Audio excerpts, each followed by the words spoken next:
Hey everybody, welcome back to another episode of UHS Presents. I'm your host Sarah, and Lori is not coming today because she is not feeling well. I have no creative live for you today.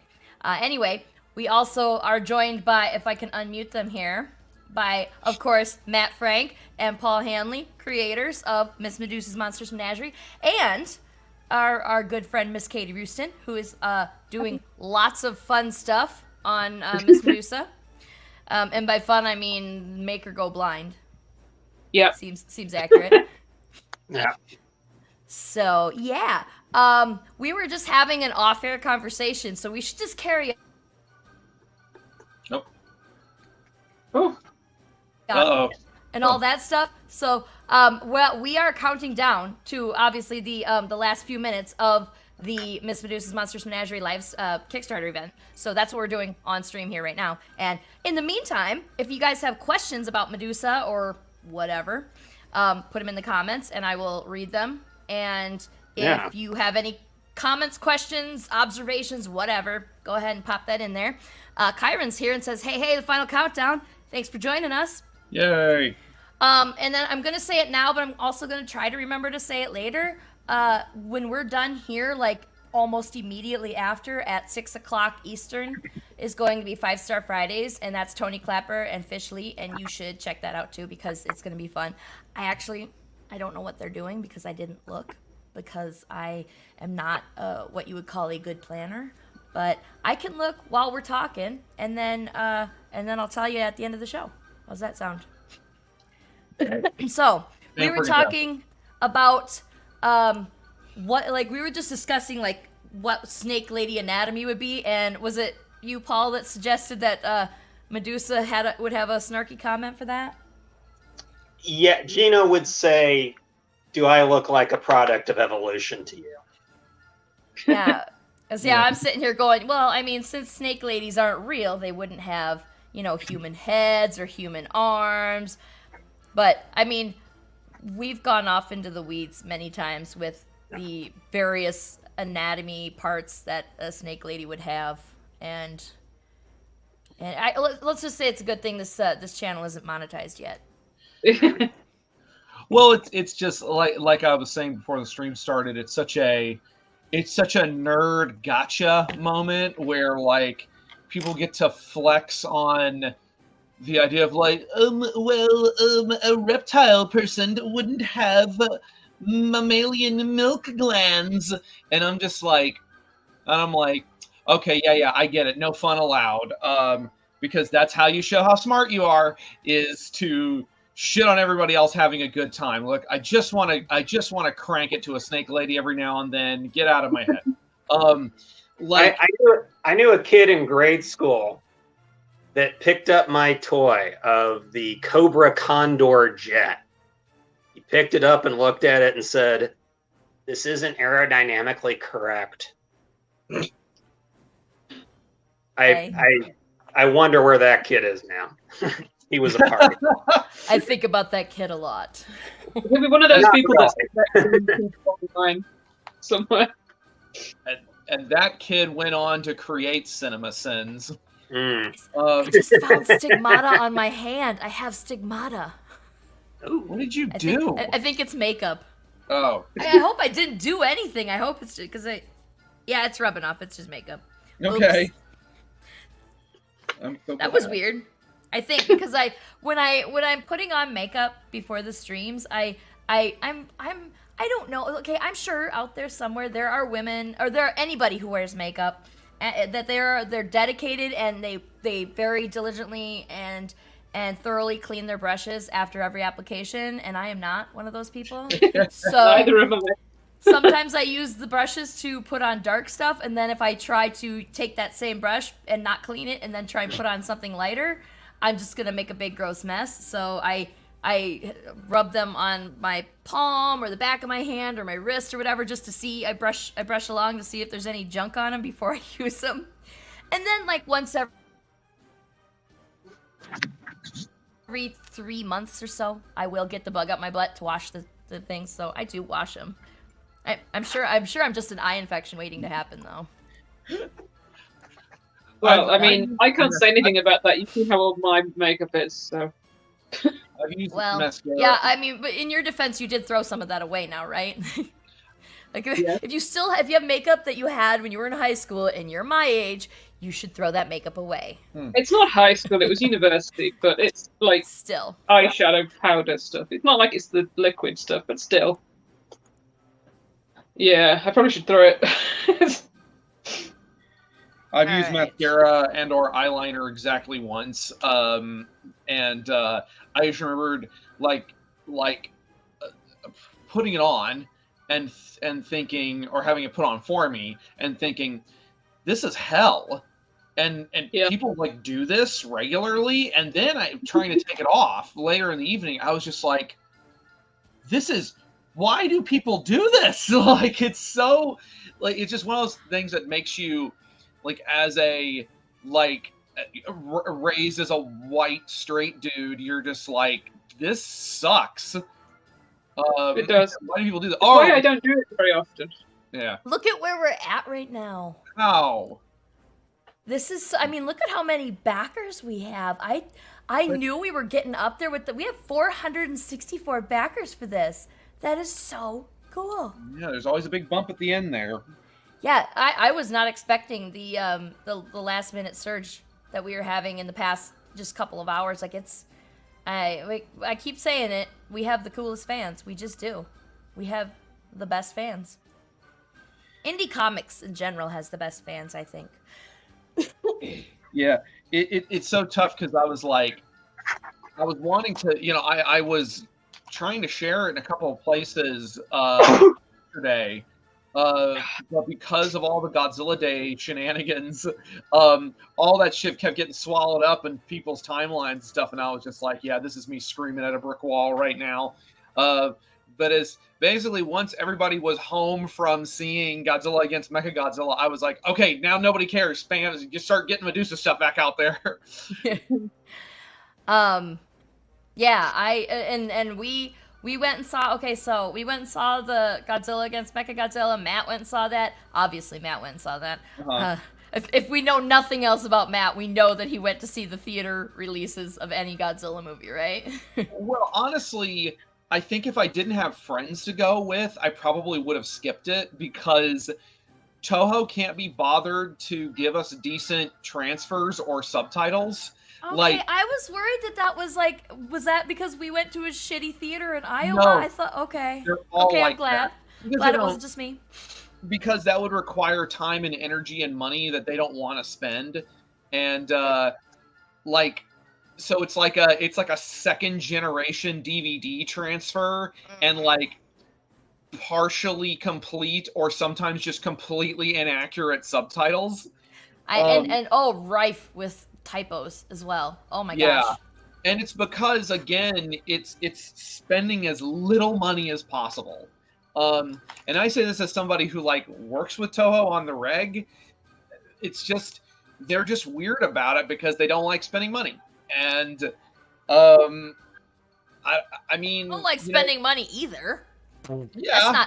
You're not special, Toho. Come on. But I mean, it's still fun to see in a theater, especially seeing it with people that I know haven't seen it yet. So yeah, it's too bad. It's too bad that. Well, and we should probably save this chat for Monday, because that's what we'll be talking about on Monday is the Godzilla against Mechagodzilla, because there's also a Godzilla versus Mechagodzilla, and I kept mixing up which one we were gonna go see.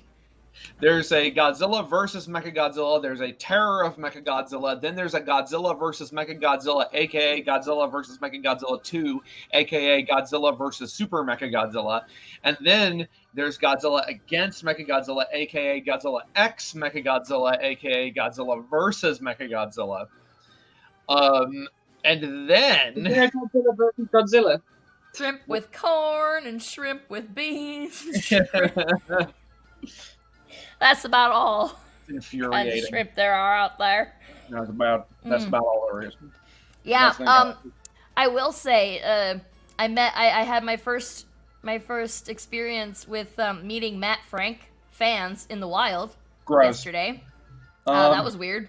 It was really weird. I've met you. I haven't we've not met in person, but we talk kind of a lot now. Yeah, And so I'm just like, yeah, Matt's a friend of mine.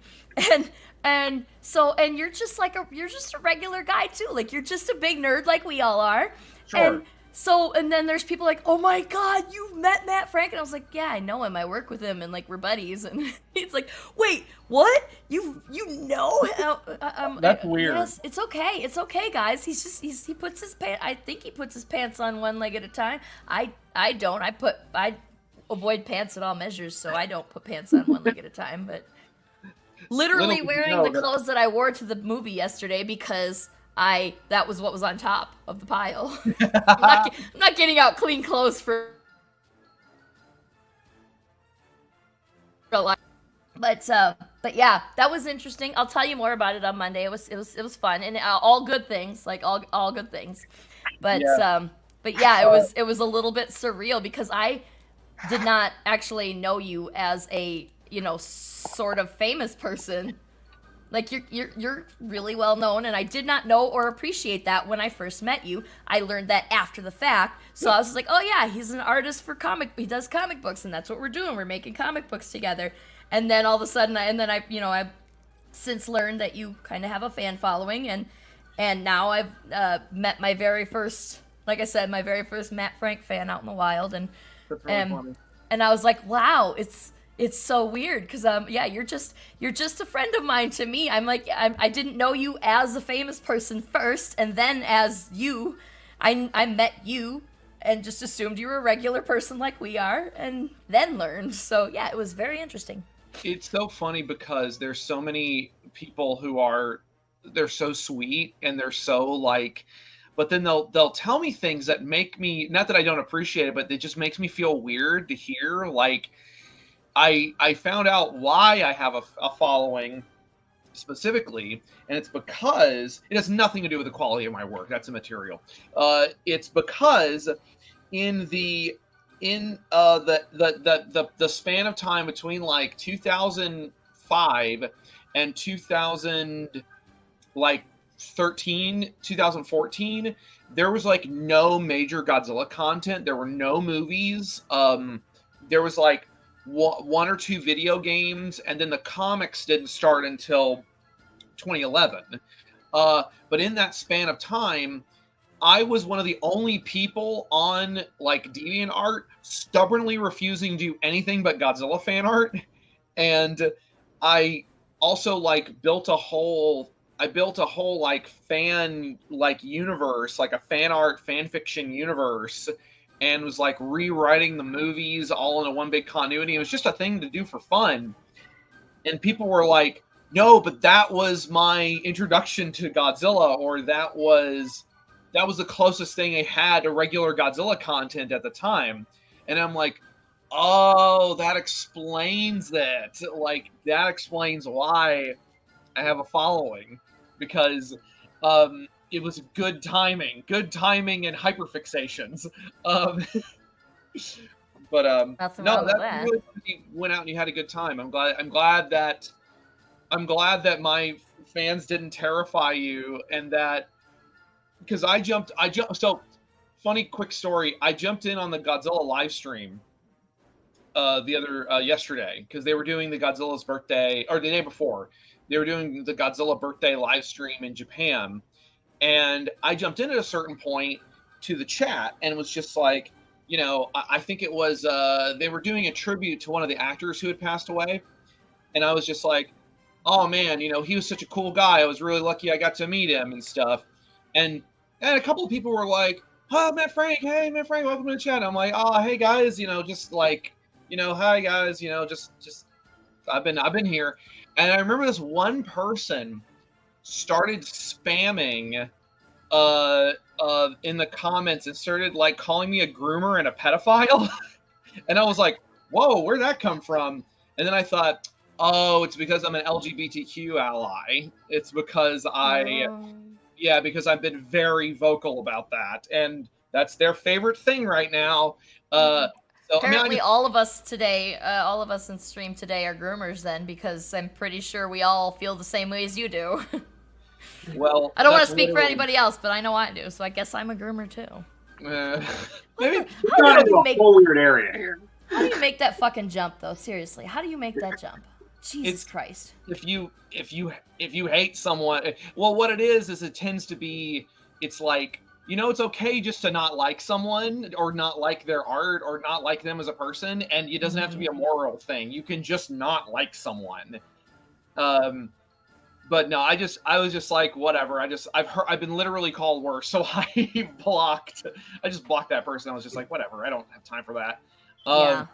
And but I did think it was kind of funny that it's like, man, you really like are that much of a hair trigger on something.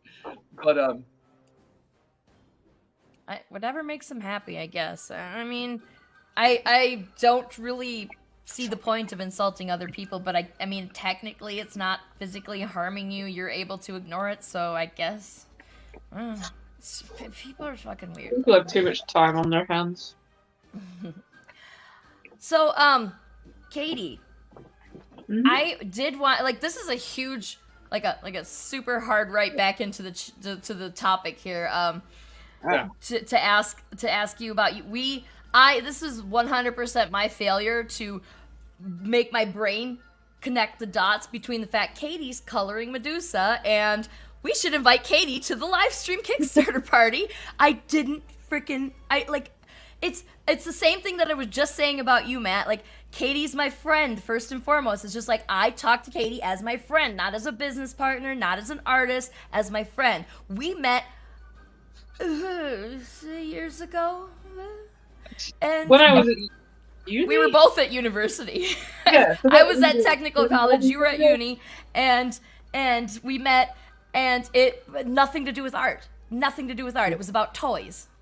Well, I guess it was kind of about art, because both of us, it was My Little Ponies. I don't know why I'm jumping around that. It was My Little Ponies, and I've said it before, so like, why am I trying to jump around that little topic there? But we both. I mean, I just went into a brief stint of like customizing them. Yes, exactly why I got into it.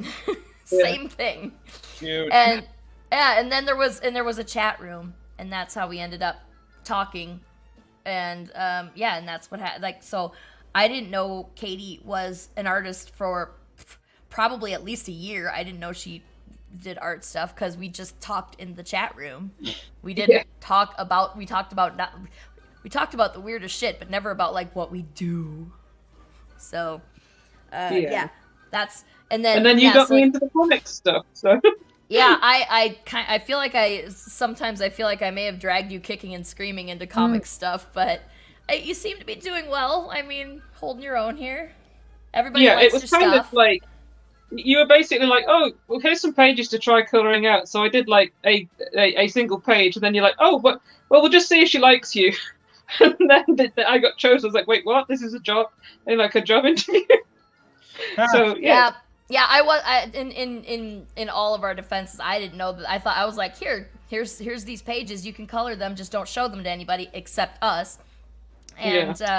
And I didn't know that it was a job interview either, because I was like when you sent it back to me, and I was like, yes, this is great. And I showed it to Lori, and then Lori was the one. So it's Lori's fault. She's the one who showed it to the artist and was like, and the artist was like, yes, this is great. So blame the person who's not here. Yeah, well, I mean, she can't defend herself right now, so it's the perfect time to do that, right? Defend herself. You're the one that sent me them though. So. But yeah, and that was just I did a stupid when I forgot to invite you onto the stream, and so now I'm like, well, at least we can invite her to this last minute stream here, and all future Medusa streams, because you have worked on the book now, so I mean, and you've been doing a great job on the art, on the coloring still, so and not blind yet. Not blind, even though there was 109 cage bars on the last page that I did. No spoilies! No. I love that you counted them all. I actually don't know if that's an exaggeration or if that's the actual count. Well, that says how many I counted before I lost count, so... I was like, yeah, this is why they gave me this page. Like... That's fantastic. Oh, man. Yeah, that has to be very... I guess not exactly with the fact that these things are taking place in a circus, like some of the scenes are when they're actually, if you've seen the first issue, yeah, some of the scenes they're actually at the show. Some of the stuff is behind the scenes or not during a show. Like it's the lives of the characters, whether or not they're in a show. And so sometimes you got 1,000 fucking light sources coming at the thing that you're supposed to be coloring, which is what makes that difficult. I know that's because like Paul, because Lori had recommended. I think I said this before. Lori had recommended me to help coloring, and Paul's like, "Oh, how are you with lights?" And I'm like, "You know what? I'm gonna nope the fuck out of here. Katie's the one you want, not me." Like it was a lot of fun, though, wasn't it? But yeah, source is my max, okay? It was fun, and I like seeing all the little. And I've always said. Yeah, I've always said, Katie, you do amazing things with light. So but there's points where even somebody who's really good with light ends up getting frustrated, cross-eyed. Yeah. I'm not sure. It's not frustrating. Not frustrated is tedious, right? That was just that was very. You had to be very careful about your stuff. This took a long time. It's like a lot of thinking and stuff. It was still quite a lot of fun, but it's. I'm drawing here at the moment, but it's sundering stuff, so I don't know if I can show it. Very secret until the boss lady says we can show it. Well, she's let me put it to my Facebook page, but then it's probably fine. But yeah, I don't know. The sketch that you showed us earlier, that one we can show whenever. Oh right, yeah. So what was I watching the other day? I was watching you guys talking about something to do with Miss Medusa, and I just did a sketch. I haven't got around to doing the clothes yet, so but I kind of just did that as a quick sketch whilst I was listening to Matt talking about fan art. So I was like, yeah, I'll finish this at some point and probably give her clothes maybe. But did you draw that on the back of a book, of a novel? It's a Sudoku book. Oh yeah. It's the only piece of paper I could find because, I'm downstairs and all my stuff's upstairs. So, fair enough. Yeah, I didn't want to wake up my parents going to actually get paper, so I just drew it in the back of a Sudoku book. But I will do something with it at some point. It's just, we've got masses of stuff to do for the sundering before it, before it gets to print. So I'm trying to get stuff done for that so far. Mm-hmm. But I've been, at this point have done relatively little for the sundering, compared to you guys. I haven't done anything really, but I decided to go to ridiculous, unneeded levels of detail for this dragon. Okay, I'll show this bit because it's not really a spoiler, but yeah, right, that's the back in the big scale levels. Wow, sorry, yeah. Yeah, and if we go to Katie's Facebook page and look at the actual image, way more detail than I can even see on the webcam. It's crazy. I don't know why I decided to do all of the scales individually, but that's just me. But it's possibly going to be it's bigger than I'd usually work, so we're sort of discussing what we can actually use it for at the moment. So it's quite a big file size, this one. Yeah. I mean, it's a shame that we can't make it, like a 40-foot billboard or something, because the detail is so cool in there, and you put so much of it in there, and then you lose it when we make it the size of the book that it goes into. Yeah, I was discussing with Laurie about if we could make it into a standee, but I don't think it would be able to do it on the tail, because the tail's the thing that's hanging down, so it'd have been quite cool as a standee, but, I just don't think, unless I actually draw something around the tail, I don't think it's going to be strong enough, so we'll see. Yeah, so, well, I mean, it's an idea for the future to do. Yeah. I mean, maybe not this piece of art in the end, but something as a standee.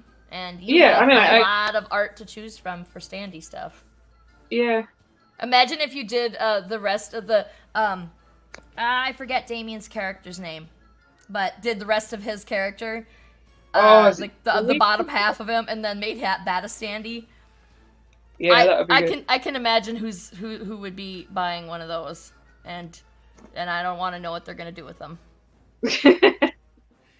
Oh, Mike Dolan says unnecessary levels of ridiculous detail are an Unlikely Heroes Studios tradition, and ain't that the damn truth? Oh my God, Zach. Zach was insane with his details. I loved every damn time. This was even before I was officially in Unlikely Hero Studios, and Lori was just starting to ink for them. And she said she would like cuss Zach out because he's like, why does he have to put so much detail into it? This is gonna take me 16 hours for each panel. And I'm like, yeah. But the results were so amazing that she always persevered, and it's crazy. I mean, talking about detail, the amount of detail in the Miss Medusa pages is absolutely incredible. I mean, like, even when you're looking at the line art, it's just amazing. Yeah. That was Paul.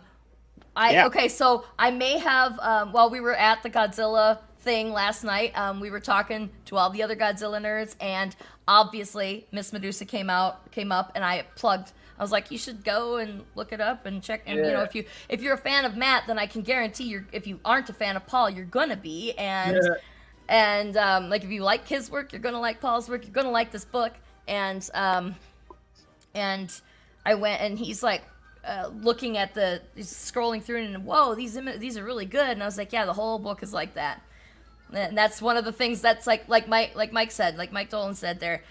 One of the things that you can guarantee, or piggybacking off what he said, every single page is going to be as good as the cover. It's not like a Big Two situation where the cover is great and the interior suck, and sometimes the covers aren't that good either. So I was going to say, like, the Medusa really is like one of the best looking books I've ever been involved in, because so often, like, some aspect gets some aspect of a book, there's always going to be things that you're going to look back on when it comes to a book you work on and be like, oh, we could have done this differently, we could have done that differently. But like, I think Medusa, there's just something about this book that just, again, the sheer volume of work being put in on it is really is consistently impressive, and it really makes me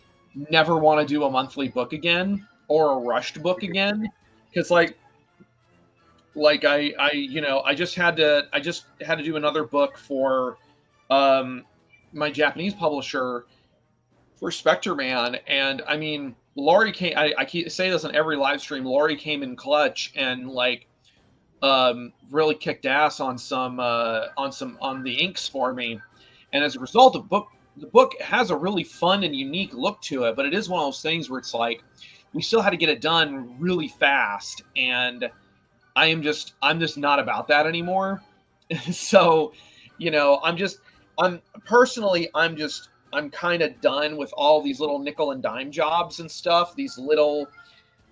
I want more time on fewer projects, and not to mention just so I can push stuff, just so I can, stuff just doesn't get swallowed up by the algorithm. I can just, promote stuff and everything. But anyway, my point is that the book is looking amazing. It's coming out really lovely. I'm really happy with it. Yeah. Everything's playing off of each other really well, and I'm really happy about that. We're getting to scenes I wrote, a few years ago now, and it's nice to consistently be like, we didn't blow it. Oh, yeah. We're finally up to. Well, go ahead. Everybody started talking at once there. I was gonna ask, obviously we don't want to do any spoilers on here, but as far as I don't know if anybody has asked in a live stream yet, but like as far as the future of Miss Medusa, we're gonna keep publishing them as long as y'all keep buying them. But like specifically in terms of creating the next issue, what do you have any like general plans for it, Paul or Matt? I actually wrote down a list of teasers. things we can say about issue 3. Okay, good. we're probably going to get that far at this point. So, I should think that's all but a guarantee. so I can tease this. One, we're going to meet Mother Goose. Yeah. We're going to see this world's version of Mother Goose. It's actually it's the very first scene of the next issue. Nice. Or as the people in the show just call her Mother. So we'll get to meet her. Oh my god. There's a spoof of the film. It's brief, but there's a fleeting spoof of the film Nightmare Alley. Less the Guillermo del Toro one and more the 1947 one. But we've got a little homage to that. We get to meet Diane Oda, who's one of our favorite characters, and she's talked about quite a bit in the second issue. But issue 3, we finally get to meet her. That'd be cool. Great. We get to see the cookhouse. God. Yeah, so yeah. I'm kind of dreading drawing that. You know, we've designed it. We have the CGI model, but yeah, that's gonna be a detail nightmare. I'm not looking forward to it. We're looking at you, Katie. I'm just thinking. Is it Let's torture Katie some more. Yeah. That's probably going to be one I'm going to have to draw. At least the main shots of, because it's a new location. It's the one I'm talking about coloring and stuff. Like I mean, you color a lot of it. I don't know how you guys divvied up the coloring, so I just know that it was divvied. But yeah, it'll be interesting. That one will probably like part of, even though like I definitely threw a grenade at Katie with that with the bull tent scene, but the main reason is it's self-contained and there's no composite shots where we're putting like, you know, my work and Matt's work together, you know, like there's no well, actually I take that there's a little bit, but not much. It was a relatively simple scene for someone else to do, you know, without like having to explain a lot of stuff. The cookhouse scene is probably going to be really complicated. Mm-hmm. That's going to be the hard scene for the next issue, because it's a lot of characters. You know, we get to see what lunchtime looks like at the show, and we'll get to meet the people who work in the cookhouse. And what else should I probably shouldn't say too much else about that scene. Here's another teaser. We're going to start spending a little bit of time in the world beyond the show lot. Oh. There's going to be a plot line for several issues that takes us away from the lot with a few characters. But which world? I'm just saying a world beyond the lot. Let's say that. The DMV, that's where it is, isn't it? I will say the DMV would be a cheerful experience compared to where we're going. I think I know. Okay. And there might be I'm reading the literal note I wrote down. There might be a fucking nightmarish giant beast lurking there. Matt knows the thing I'm talking about. Oh, it's gonna be so horrible. You know, it's funny. I know just enough about the future stuff that I am just super fucking confused right now. Like, I know exactly enough to you just confuse the shit out of me. Yeah. And the next issue teaser I can give is we'll meet a Norse god. But which one? Ooh. Which one? Which one?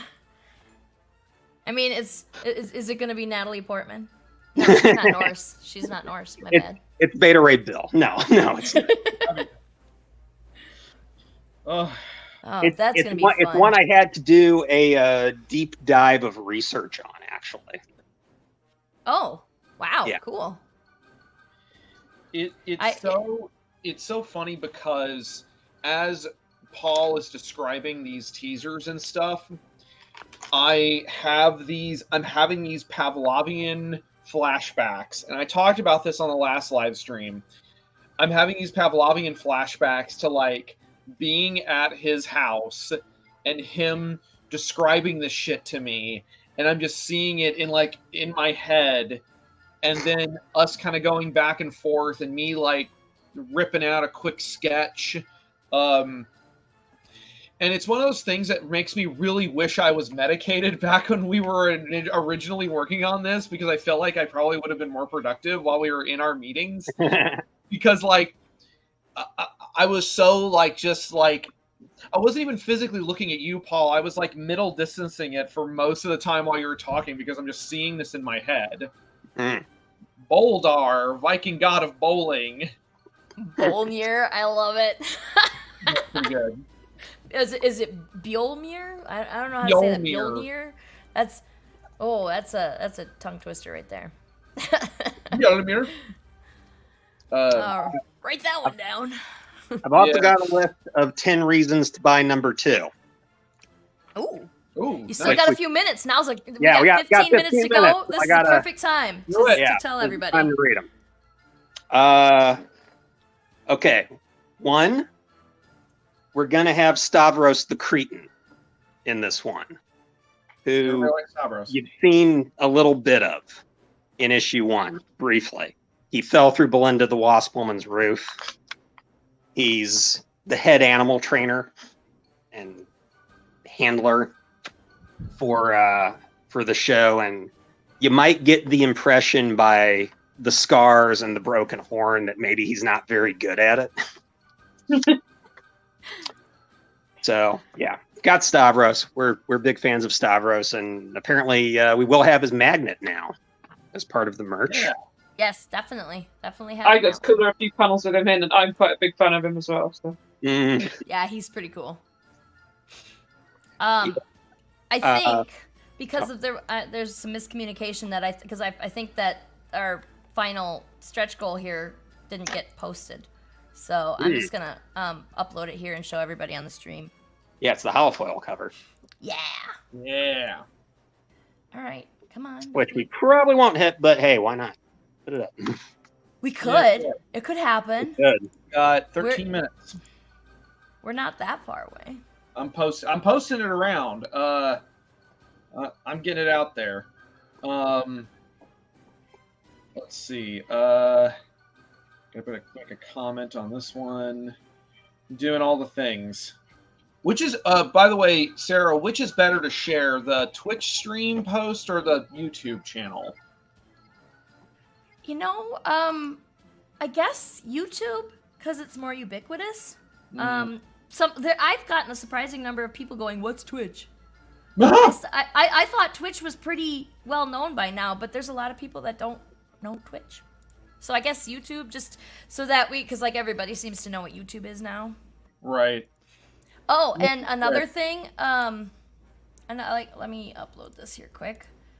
And another thing is this print you have to back physical on. Okay, I am not going to remember all of them. You have to back Reina, you have to back the game, you have to back Medusa, and you have to back. God, what's the other one? The game. The something of something. Well, I actually think it might be down here somewhere. Let's look at the actual. It sounds like a Lord of the Rings name, but I can't remember. Yes. Sons of the Steel Door. There something? It is. Heirs of Isildur. I can't. And I even was there, and I asked him how to pronounce it, and I forgot anyway. It's a seal door from like a Lord of the Rings style name, yeah. Yeah. So we have to back all of those at a physical level, and then you also get that really cool print that I just showed, and then stretch goal, final stretch goal that we didn't get to post, but like you're gonna get the hollow foil, and obviously is like that's just a mock-up, just so that you can see that it's not the regular cover, because there's no way to make a mock-up of a hollow foil that doesn't look way shittier than the actual hollow foil is going to be. Like it's like trying to show someone 4K TV on a exactly like that. So, did you have more reasons why you should buy number 2? I do. Awesome. Okay, there is a character named Honey, or is she named that? Oh But there's my a God. character that people call Honey. I don't really know. I shouldn't have put her on the list because we can't really say much about her. I will say real quick that Honey is one of my favorite aspects, one of my favorite characters / subplots of this first arc. Yeah. And that was fun to color. Yeah. Yes. Yes. Yeah. That's your scene. That's the one you got to handle, was Honey's intro. Yeah. Very And cool. I'll tell people in advance. Honey arrives in a crate Yeah. for this story. Look at the labels on the crate, which Lori made, actually. Because Lori did that whole scene, and really she did the finishes on that scene. You know, she took my screen caps of the CGI model I built and really finished it out. But there's some fun references on those stickers that kind of that trace the journey of where she came from. It's very fun. Yeah. There's some crossover humor there. Let's see. Also, for the scene Katie worked on, there's a character named Ernesto Zachariah Money, or Easy Money. Who is one of my favorite human dirt bags that I've ever written. He's fun to draw too. That would be a really good name for a pet cat, wouldn't it? Easy Money. I like that. Yeah, and he spells it's spelled like money, like Bill Money from Unforgiven, not like Eddie Money from the 80s. Let's see. The piece de la resistance. Lori could get that pronunciation right. She's Canadian. Is Fairy Vengeance. Pièce de résistance. Yes, we have Fairy Vengeance in this issue. Jumps. Yeah. Oops. Jesus. Mainly expressed through the vessel of Jenny Grinteeth, who really gets to step into her role as I think it's, I don't like to get judgy, but I think it's fair to say she's an antagonist in this storyline. She's an agent of chaos. She's what I would call, from Gina's perspective, a professional pain in the ass. Yeah. I love her just based on her design alone. Like, I like the art of Jenny. And so for that reason, I don't even care how big of an asshole she is. Yeah. And did you see we got a couple extra backers? I just noticed we got 466 now. Cool. I've been sharing it out, being like, who's gonna get us to 12K? We'll see. I wish we had more shit to give away. Like, I think that we're maxed out now. Like, I mean, holofoil, if we get like 500, 600, 700-ish more dollars. But yeah, like other stuff. I don't have any more. We're out. And I just always beating my brains out trying to think of the next cool, creative idea for a backer reward. Because we have a lot of fun with the stuff that we already give out, but I'm always like, but wait, there's got to be something that's cooler than metal prints and hollow stickers and hollow covers. Like, I'm always thinking about that stuff. And so far, like the standee idea that Lori and I were working on, that it started out as a joke, if I'm honest, and then it turned into standees, which we were just bullshitting, but it turned out to be really fun, and everybody loves them. And oh my god, if you just had the space to put them in your house, you could do it, right? But yeah, it'd be super cool if we had more stuff, because we all love giving stuff away to you guys, and if we had more money, we'd be giving away free stuff all the time. That's a fair assumption, right? Oh yeah, like I had a reason, unless Paul, you had more reasons for people to buy. I do. What? But Matt, what were you going to say? Well, all I was going to say was, like, I had a reason for people to buy issue 2. Yeah. making comics is really hard and takes a lot of time for a very relatively small group of people. Yeah. And you guys, you should buy indie comics especially because this is stuff that goes directly to the creators and the very small group of people supporting them and keeping, getting their stuff out there. And the sheer volume of work that goes into something like this is not, you really don't see that in a lot of other mainstream comics, especially because that stuff has to be monthly. And even if a monthly book does look as good as this or close to as good or has that amount of detail in it, it's probably because those people are not, the people involved are probably not being paid, or there's like a lot of people being paid very little. My point is that this is a rare sort of project. We got 5 minutes to go, but this is a rare sort of project, and to see this amount of work be put into it, the people involved should be supported. Everyone should be supported.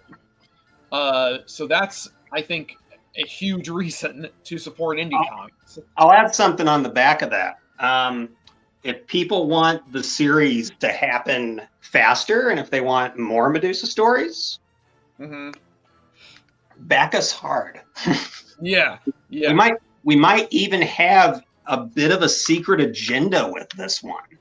There might be kind of a secret stretch goal where we're kind of watching the dollar amounts and saying, can we do something really cool we haven't talked about at all? There you go. Yeah. And that's all I'm going to say on that. But been watching this one kind of nervously. I'd like to hit a certain dollar amount, and then maybe we can do something really cool that we don't even want to put on the table until we know we can do it. Yeah. Is it Sideshow Edition standees? Yeah, I mean, I bet you if we offered that, but for very specific characters, we would probably do upsettingly well. Hey, if we, not to spoil anything, but I've talked with Lori about what some of our backer rewards for Unthinkables 2 might be. God. We might get there, folks. Let's see. Well, we got about 3 minutes. 3 minutes. Yeah, I'm just watching it now going, pretty soon it's going to start counting seconds instead of minutes. Well, the other frustrating thing, and this is, of course, for people to just log away in their brains, is that it sucks fighting the algorithm. It absolutely sucks.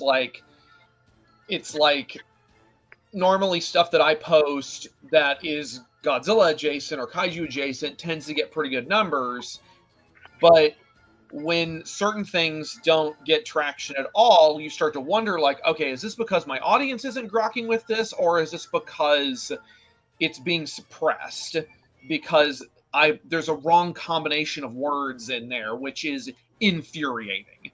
So, to be honest, I think it's both. And let's give great credit to the people who do back it, that they're willing to try new things and support new stuff and not just follow, these aging franchises sitting on some corporation's shelf to be traded like players to the Yankees. I like that. We gotta figure out some way to shoehorn a Godzilla-like. Are there any Godzilla-like? I know there are mythical creatures. That's what we gotta do. This is the reason I had on the thing here for Matt Frank people. For the last 2 minutes here, we have a whole fucking tent full of giant monsters in this issue. Yeah, it can be. We're at the 96-second mark. There it went. Yep, it started. And I'll put another one on the table for Matt's audience. Talus is in this. Not the version that people have seen exactly in Jason and the Argonauts that Ray Harryhausen did, but our spin on Talus. it's so tricky to see what the kaiju fandom will actually respond to, because like a lot of fandoms these days, it's so brand centric. Like, because there are Godzilla fans who only care about Godzilla and they don't care about anything else. It's even tangentially kaiju adjacent. But again, this is one of the reasons why I love working with Unlikely Heroes, not beside the fact that them's good people, but also the fact that y'all have an audience who knows you and trusts you. So it's not entirely on me to drag my kaiju audience literally kicking and screaming over to something that's like, that doesn't have a lizard. It's a snake. I don't like snakes. There's going to be quite a giant monster fight at the end of this arc. Oh yeah. Oh. Oh yeah. All right. Oh, it's turned red now. Okay, we're in 10 seconds. Are we gonna get a magic $500? We got one more person. We got one more person. 5, 4, 3, Do it! 2, 1. And Fireworks. It's over, $11,766 and 467 backers. You guys rock, and we did it. I mean, we got almost to fourth stretch goal. That was fourth stretch goal, wasn't it? I don't remember. We got almost to the hollow foil covered, and it's pretty freaking cool. Yeah. That mock-up of the hollow foil is all you're ever going to get, guys. Sorry, and you know what? I made that, so you know it ain't that good. So, and thank you, Matt Knowles. Congrats, team. What a way to smash the last 48 hours. A couple of grand at the end. Whoop, whoop. Yeah. I know. I couldn't believe watching it tick up so fast right at the end there. It's like, do you remember back when eBay first was the thing? That was how you got your cool stuff. I mean, it still is, but like now there's other avenues. But like there was a time when eBay was it. And that last second nail chewing and worrying about sniping and I definitely got some Godzilla toys that way, where I am just like sitting with my hand on the refresh button or on the bid more button back before they had the auto bid system. And I'm like, I need this Trendmasters Megalon from 1995 that never made it to Toys R Us. Oh man, guys, but thank you everybody. Thanks for backing us, and see you when issue 2 comes out. Yeah. Oh man. Okay. So like the timeline stuff, like you guys are all gonna hear about all the the next steps, just like you always do, and we're gonna keep you posted at every step. And for the people who, backer kit's weird. I'm not sure how it works, but like the point is that if you missed out on stuff, you still might be able to jump in there with backer kit stuff, and like you can change your bid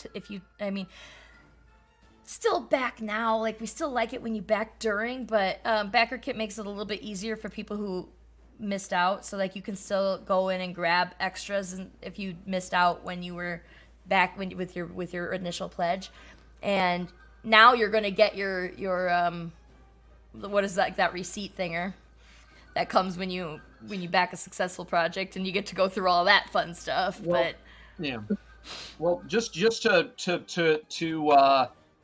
to placate as a thank you to the Godzilla fans who came for this live stream, I will to thank you guys. I will show you the Gigan I was just drawing. Ooh, let me put you big screen. Yeah. Yeah. Oh, look at that one. I love him. He is a special boy. Yeah. So fun times. I'm taking this with me to Tokyo because I can't sell prints. I can't sell prints to Tokyo Comic-Con. The Japanese are weird about licenses, so I can't go sell fan art prints over there. But I can make a crap load of prefab sketches. Yeah. Well, that's interesting. Yeah. Well, I mean, Oh, did Paul bounce? Yeah. His internet was being uncooperative as per the usual. Yeah. But yeah, it was one of these days we just gotta buy him a cup of internet before a stream. We just gotta loan him a cup of internet. I have a similar problem. The internet's actually really good at my house, but in the specific room I'm in, the internet's not great. I'm too far away from the internet well or the internet spring. But That's fair. since my picture is bigger now, I just think this would be fun. I want to show some of the action figures I have on my desk. Oh, now's the time. I have my Elvira from Nika that I used as a reference for my Elvira drawing I did for Halloween. You see the Very boob? cool. Yeah. And it's like, she can dance. I've got her. I've got my Gigan. I just showed my Gigan. I've got, this is fun. I have my Chun-Li Power Rangers crossover, my Street Fighter Power Ranger figure. Huh. I didn't know that existed. Cool. Yeah, like several Street Fighter characters are getting Power Rangers figures because anyone can be a Power Ranger in the Power Rangers universe, and if you get a morpher and are chosen by the morphing grid, you can become a ranger. You just got to be fit, I guess. And then I've got crap. Hold on. And then I've got my Mutos from Godzilla 2014 that just came in the mail. They're horrible. Look at them. They're horrifying. And I almost took this with me to the movie yesterday. It's my Mechagodzilla popcorn bucket. Oh my god. That's oh. And it's in the Evangelion colors. It's the Evangelion Godzilla crossover popcorn bucket from Universal Studios Osaka. Wow. Oh my gosh. I got That's nerd so shit. Cool. And I think that's everything within reach. Well, make sure that, like Monday's going to be Matt's Monster Movie Mondays, so, have all of them in reach there. Oh, yeah. Well, I've got a whole... Lori and I have been discussing our, because, we usually do costume stuff these days, and so we've been discussing what we can do there, and that'll be fun. And, I mean, Katie's been quietly sketching, but...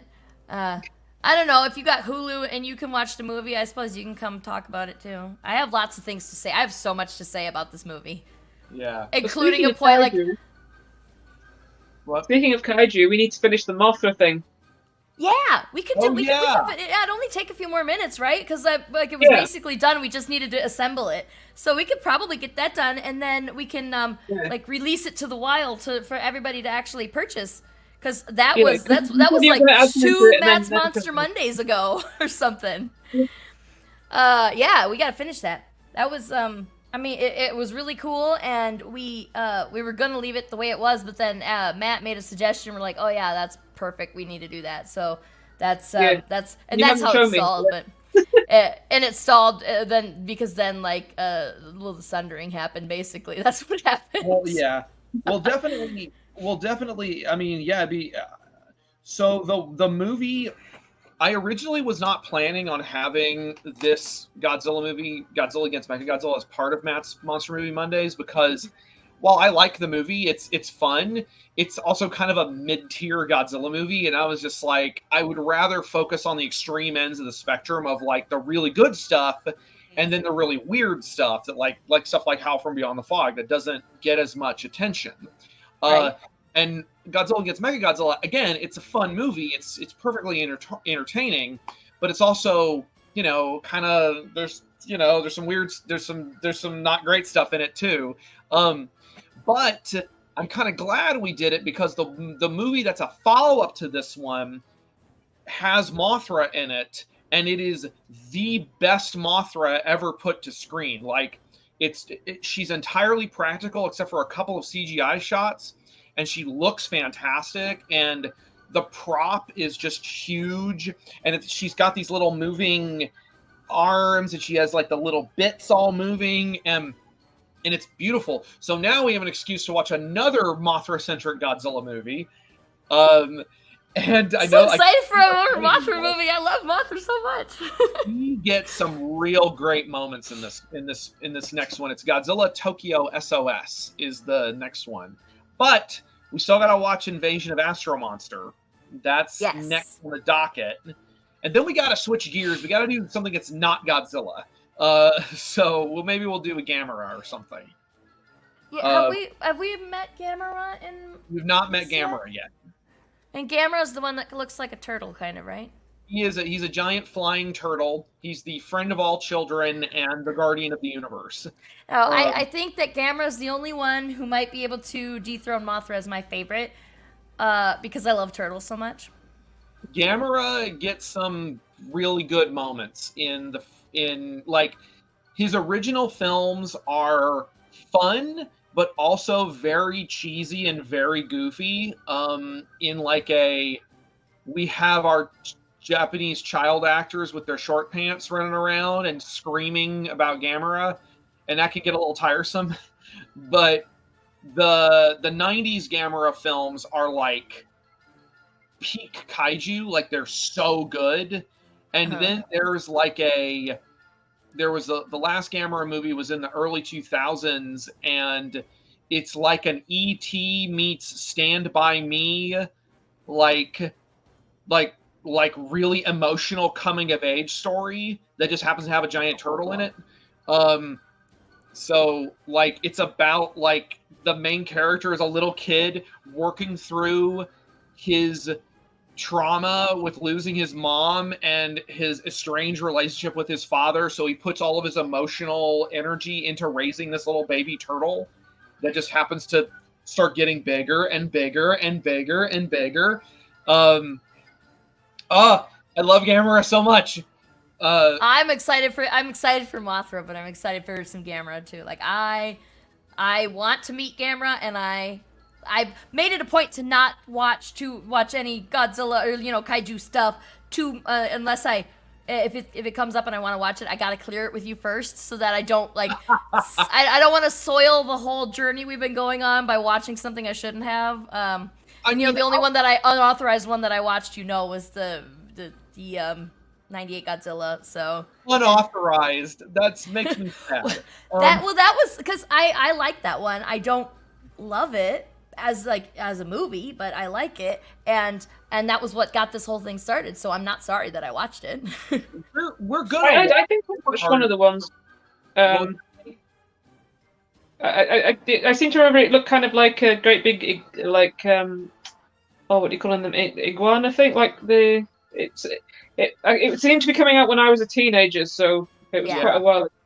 Well, it was clear that like Jurassic Park had come out, and the filmmakers were like, well, we have to make Godzilla look more like a raptor or a T-Rex or something. And it's do that. I know we're gonna watch it. Like it's on the docket. I'm personally feel like as a fandom though, we need to move on from it because people still talk about that movie like it came out, it kicked in their door and killed their whole family. And it is not great, but there is some merit to it, and it is a lot of people's like first introduction to this genre.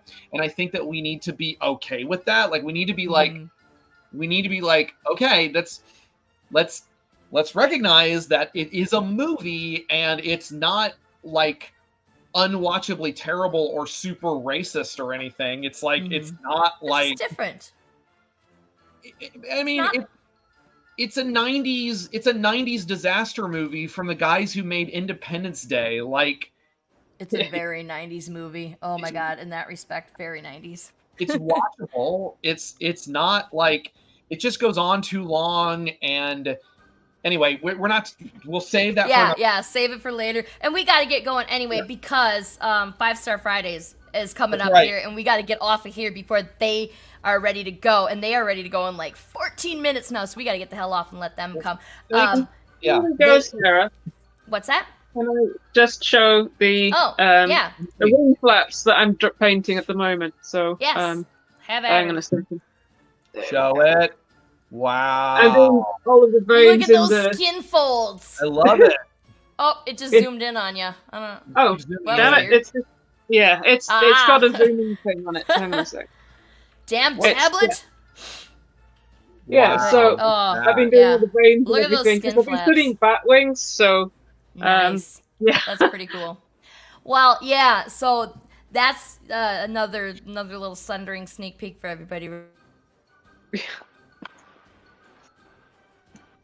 Rich and Tony are talking about Kickstarter extravaganza, they called it. And I know I saw 5-star, and I know I saw Green Zone. I saw Virgil from Green Zone on their promo page, or picture. So, you guys should stay and watch that too. So stay on Agents of Geekdom and watch that, and then you get a digital cookie, I guess. I don't know. But then come back on Monday and watch us continue to nerd out about big monsters, and it'll be fun. Yeah. So. Alrighty then. With that being said, thank you so much for coming and joining us for the last hour of Miss Medusa's Monstrous Menagerie Kickstarter. And did you hear me say that? Holy shit! I just said that and I didn't fuck it up. It just thing. I ruined it with my excited reaction, but I just said it. Oh. All right. Yes. Thank you for joining us for that. Thank you for backing. Thank you for your likes and shares. Oh, Mr. Fish is here, and he says yes, you should stay and watch 5-Star Fridays. And we're gonna turn it over to you now, Fish, and yeah, we'll get the hell out of your way. And everybody, thank you for joining us. Have a wonderful rest of your week, wonderful weekend, and we'll see you next time. Bye. Bye.